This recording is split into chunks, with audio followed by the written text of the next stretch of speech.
I am Dr. Swannie Jett, and I have a passion for public health for over 30 years.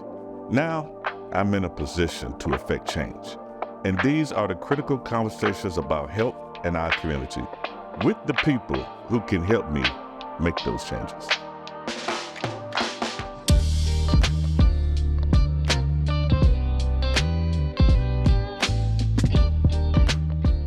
Welcome to CEO Live Talks. I'm your host, Dr. Swannie Jett. This is our second episode at my great friend, Pastor Tim Findley with. Let's think long range. Okay. All right. What lessons did you learn from running for mayor and that you would do different? Man, 5 years from now? I was really proud of the campaign that myself and my team, we ran. Looking back on it now, I would have started earlier. We knew, myself and I had such a great time doing that. Even Shamika Parrish-Wright, who ran a phenomenal campaign as well. But one of the things that we knew going into this race was that we were not going to be able to match donations and dollars as the other candidate that would eventually go on to win. Don't tell me it comes down to economics. Yeah, oh man, listen. So one of the things, not looking back on that, not that I would have attempted to match him, but I think I would have started a little bit earlier in order to strategize even more. There were things that we didn't necessarily see coming in terms of already built-in support from people who said they weren't going to support in a primary. Right. So for instance, if you talk to someone that say, oh, I don't endorse in a primary, I don't do this in a primary, then to find out later, they absolutely do. And they absolutely have planned on doing that for a while. I think now, today, I'm a little bit more knowledgeable and savvy of how things work than I was just 2 or 3 years ago. And people normally, they won't say publicly what they're going to do. Yeah. But behind closed doors, they're going to put their money behind a person they think is going to win. Absolutely. And that's going to carry their self-interest. Listen, I find it, and it's both, I can't even say funny, but it's so interesting even now hearing people complaining about things from the person that you supported before you even listened to other candidates. Right. And I think that's an area that I'd love to see our people sort of evolve in. Mm-hmm. And that is, yes, everybody wants to get behind who they think is going to be a winner, but everyone who has the advantage is not the best for you. And you need to really listen to their platform. Yes. And make sure that their issues are your issues. Right? Yeah. And so that means you probably have to do a little more research. Got to do a little more research. Yeah. And anybody can string together cliches. And again, this is no shade at anyone. This is just politics in period altogether. But anyone can string together cliches. You can say a whole lot of stuff that sounds good, together, unity. We're in this together. Let's come together. Let's unite. Let's unify. And that always sounds good. But the question is, why is that always the dominant talk, but never really actualized? Where is it never realized? Because it's strung together, but people do what they need to do to get us to the table. Maybe the question should be, so when I take over an organization where I'm asked to lead, the first things I do, and check out how I lay this out, I do assessment of the operation. I do assessment of the market around the operation, how it impacts the operation. I do assessment of the existing leadership, right? And then I develop a strategic plan. Yeah. Right? And that strategic plan has goals, objectives, action steps. Who's responsible? Yeah. Right? Imagine if a mayor candidate was to present that to the community instead of rhetoric. Right. Yeah. Well, you know why that doesn't happen? Is because they haven't had to do that. Right. Because one of the strategies in politics, and I think this happens a lot more in our community, is that the party gets the leaders. The leaders benefit from what the party is offering, and the leaders turn around and say, move in this direction. And in that scenario, it's not really about your platform. It's about what you're being herded to do. And you have to be very careful because there's a lot of herding in our community, and people are not investigating what they're being herded to and who they're being herded to. Whatever happened to a leader having a strong voice and a moral compass to do what is right Yeah, and have their own mind, right. right? Because Well, I can't be influenced in a lot of different directions because I know my objective, I know my motive. and you're a critical thinker. Right. And there's nothing wrong with leaders influencing people. That's the nature of leadership.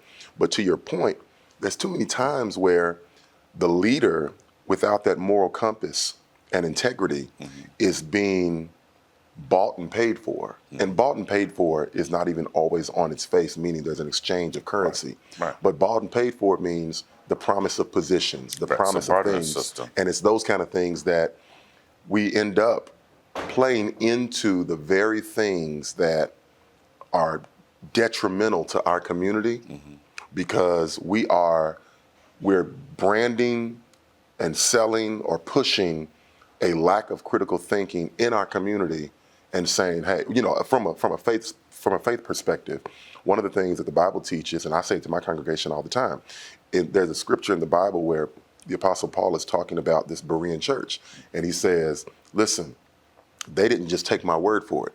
They heard me speak, then they went home and searched the scriptures. They validated. They validated. And I think not just in faith, but in the community, you can be a supporter of this leader, you can be a supporter and a believer in their leadership. Validate what they're saying. Search out what they're saying, and don't be afraid to critically think about issues that may go against the grain. On our way up here, I was talking about how, I'm not in love with one political party over the other. Right. I remember, and hopefully this don't get me in trouble, but I remember during the presidential election, I remember what year it was, but I was set on voting for John Kasich. Because I felt like out of all, and he's a Republican. Well, he's a Republican, Now, but he had a good platform. He had a good platform. Now, again, the party at whole, Right. You can't fool with them. But, Yeah. but again, I reserve the right to investigate and see who I believe would have the best impact on my community and follow, vote for, or support that person, and not feel like because some leaders are pushing groupthink Right. to go in that direction. Well, that's been the mindset since Reconstruction, Yeah. because a lot of people fail to realize majority of African Americans were Republican anyway. Sure. You start getting into that Goldwater stuff Right. and all that, yeah. Right. So we have made a strategic shift, but we need to really look as a people what party speaks to us. Right.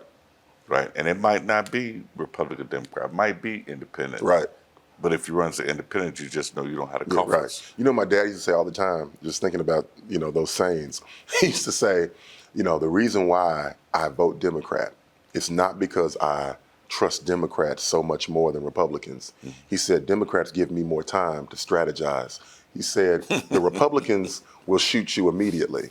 The Democrats are just going to slowly poison you. And at least I can try to figure out, but they both going to kill you. They both gonna kill you. Hello, I'm Dr. Swannie Jett, CEO for Park Duval Community Health Centers. We conduct WIC, nutrition, and open enrollment for healthcare. So this is a one-stop shop facility for everybody in the community.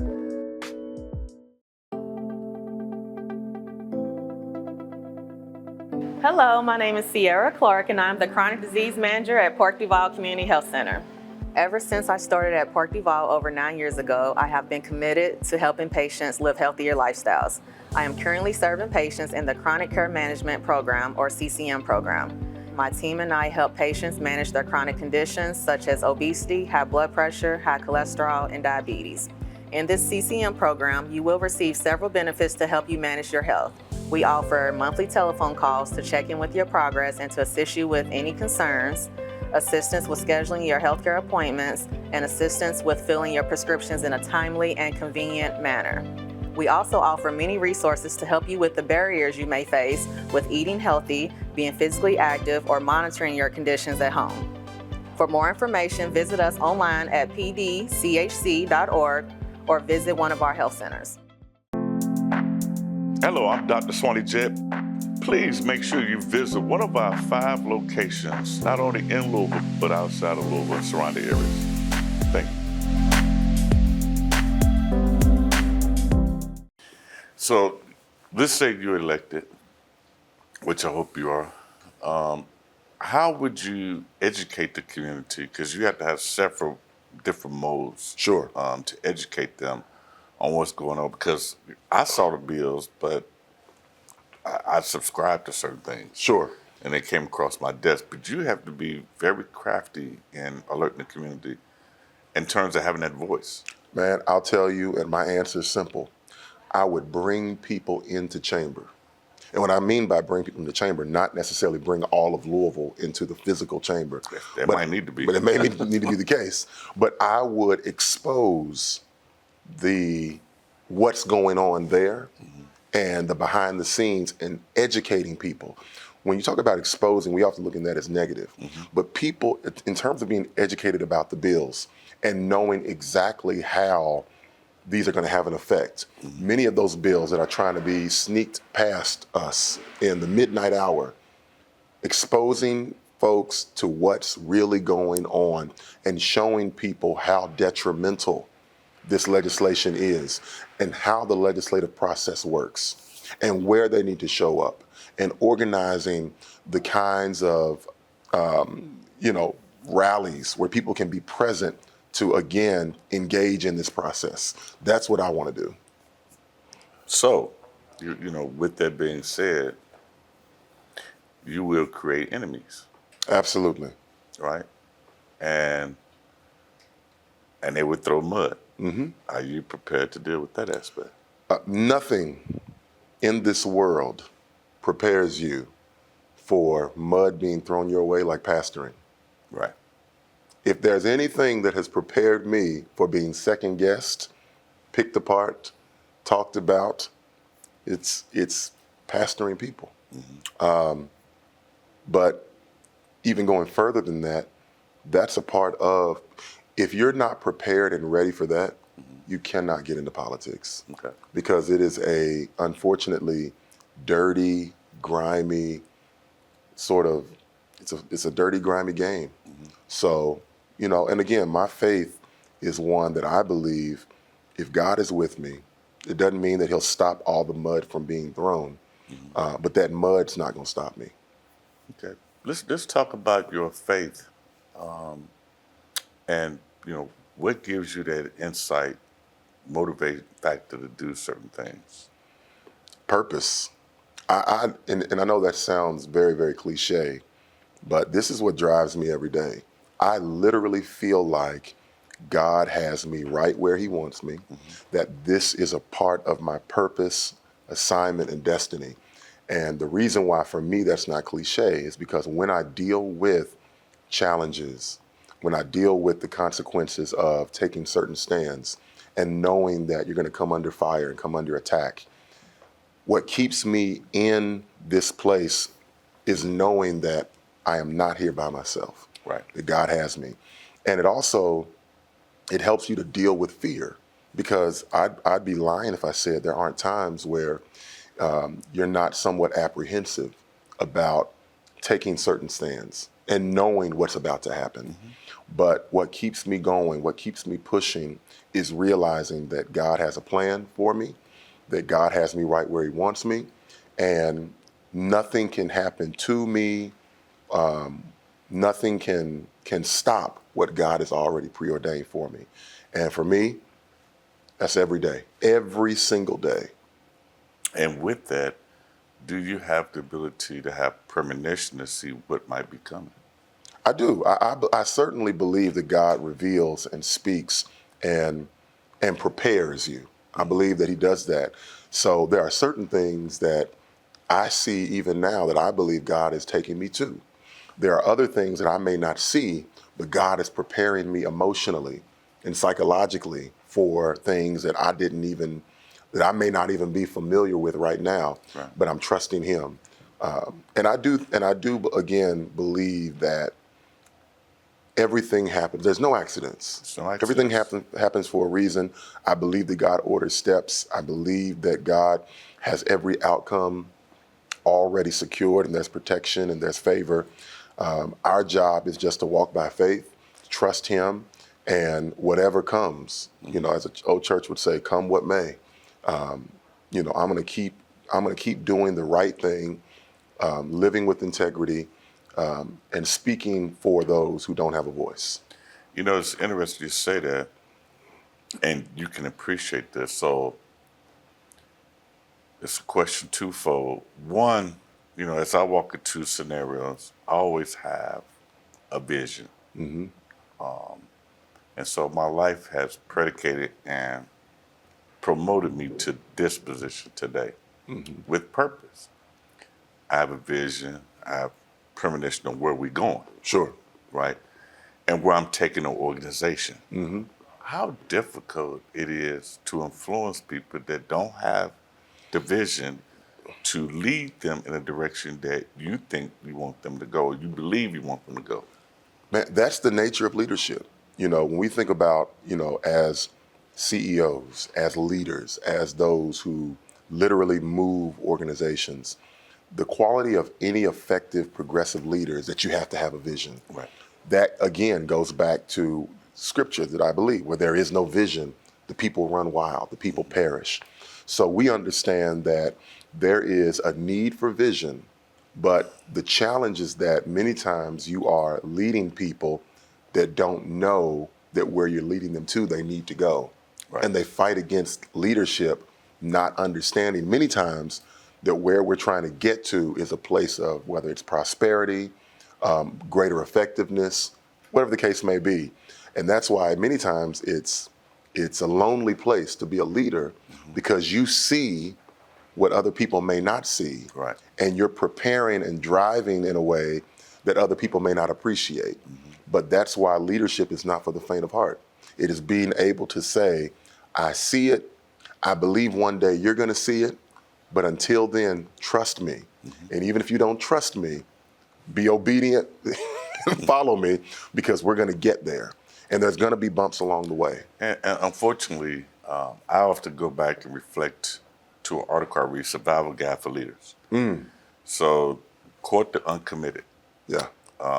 When you walk in the door, people always say, well, are the people for you? Well, as I walk through the door, 1/3 is.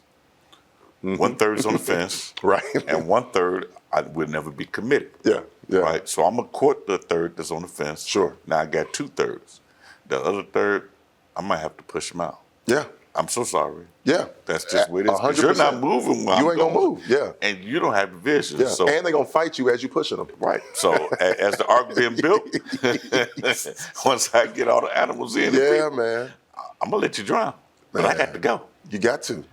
And that's the thing that another quote that I often I remember from James Baldwin, and he talks about you cannot fix what you will not face. Right. And so many times we don't want to face the reality that there are some people you're going to have to push. Right.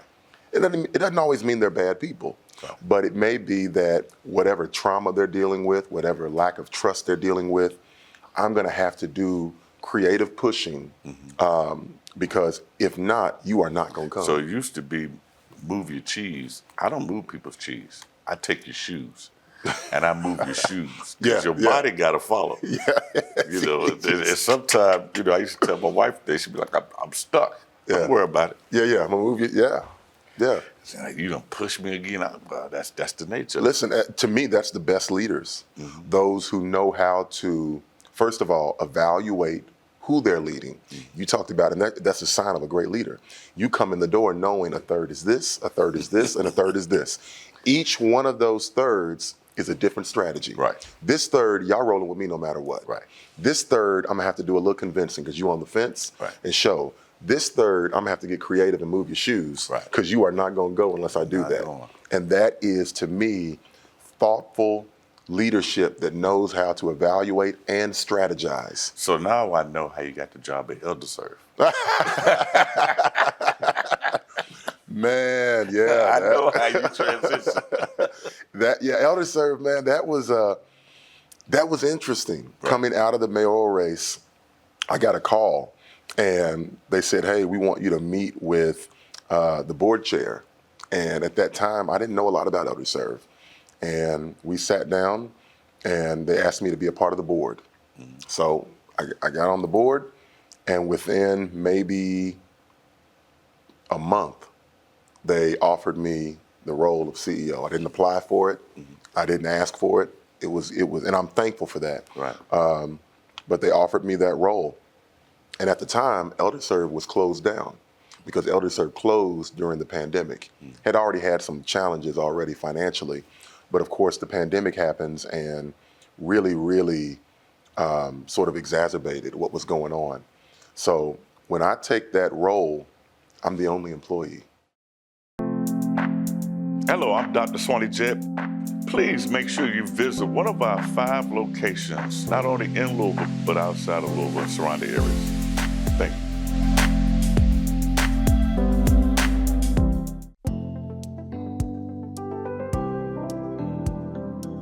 Hi, I'm Destiny. I'm the Community Health Workers Manager here at Park Duval Community Health Center. This is my team of community health workers.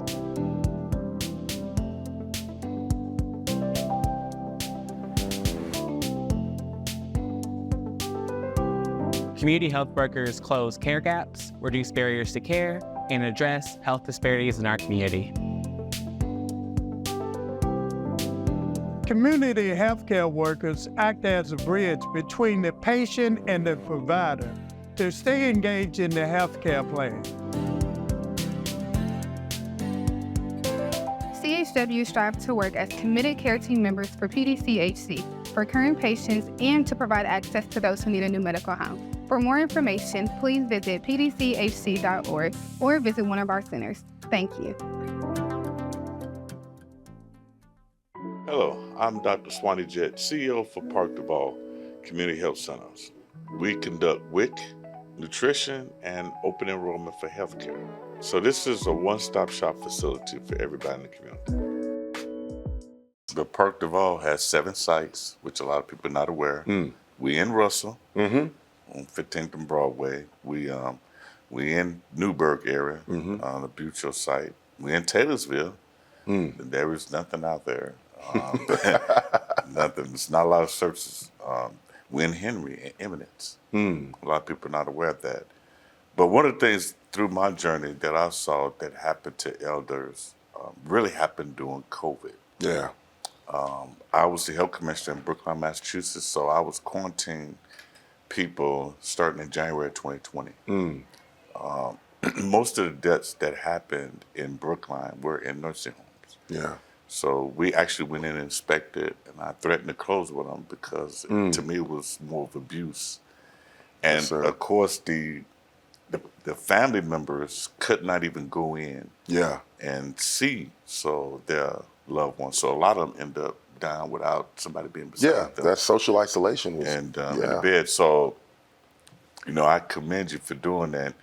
And, I had to do, I would say, my public duty and, take the COVID vaccine with the fire chief and the police chief.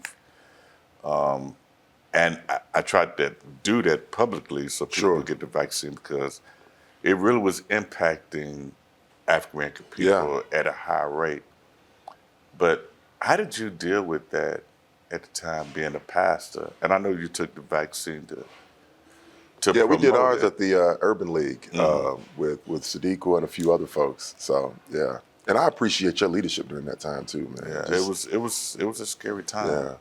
Yeah. But dealing with it in the church, tell me a little bit about that because that was a scary time. It was, and I was really thankful, and I'm still proud that Kingdom Fellowship, we were one of, not the only, but one of the first churches in Louisville to offer a mass vaccination event in partnership with the University of Louisville. And at the time, if I'm not mistaken, we were in that place where they were really trying to get Black folks the vaccination, and there was a bit of sort of There's apprehension. There's apprehension. And one of the things that at the time, I want to say, total there were maybe 14 to 15,000 vaccines that went out, or people had been vaccinated. And we got on the phone with U of L and a few other folks, and they decided they would come to Kingdom. We took our sanctuary, completely broke it down, and had the vaccination event in the sanctuary. We didn't, of course, COVID is still going on, the quarantine and all that's still happening. So just through social media and phone calls, we saw nearly 1,000 people just at hours come. We had people, lines out of the church, in the parking lot and down the street. And that was a valuable lesson, because a lot of the apprehension was not just apprehension with the vaccine, itself, but it was access. It was access. And I was very proud that, that happened, but I felt it necessary because, again, we were dying at a much greater rate than others. So I felt it my duty as a pastor and as a leader to provide any and every opportunity for people to receive this vaccination that might prevent them from dying. And it was, I had which I'm sure you did as well, family members and friends like, man, don't be taking that vaccine. I ain't doing that vaccine. But I just felt it very, very important and critical that be the case. At the end of the day, you're gonna do what's right for the people and be that voice for the people. Absolutely. So I think that's the platform. No matter what topic it might be, no matter what the subject headline is, at the end of the day, you're worried about making sure everybody's taken care of, and you're gonna do the right thing. Yes, sir. And so that's the reason I'm the Ministry of Health. Yeah. Right? Yeah. Because my focus is on helping people at the end of the day at any cost.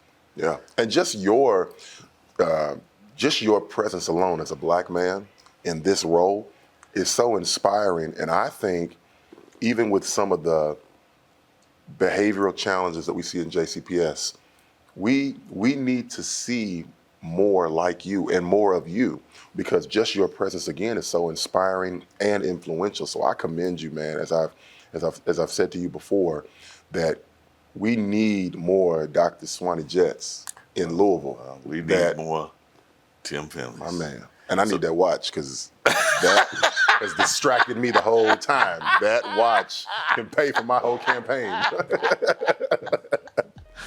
I was your host, Dr. Swannie Jett, and my great friend, Pastor Tim Findley.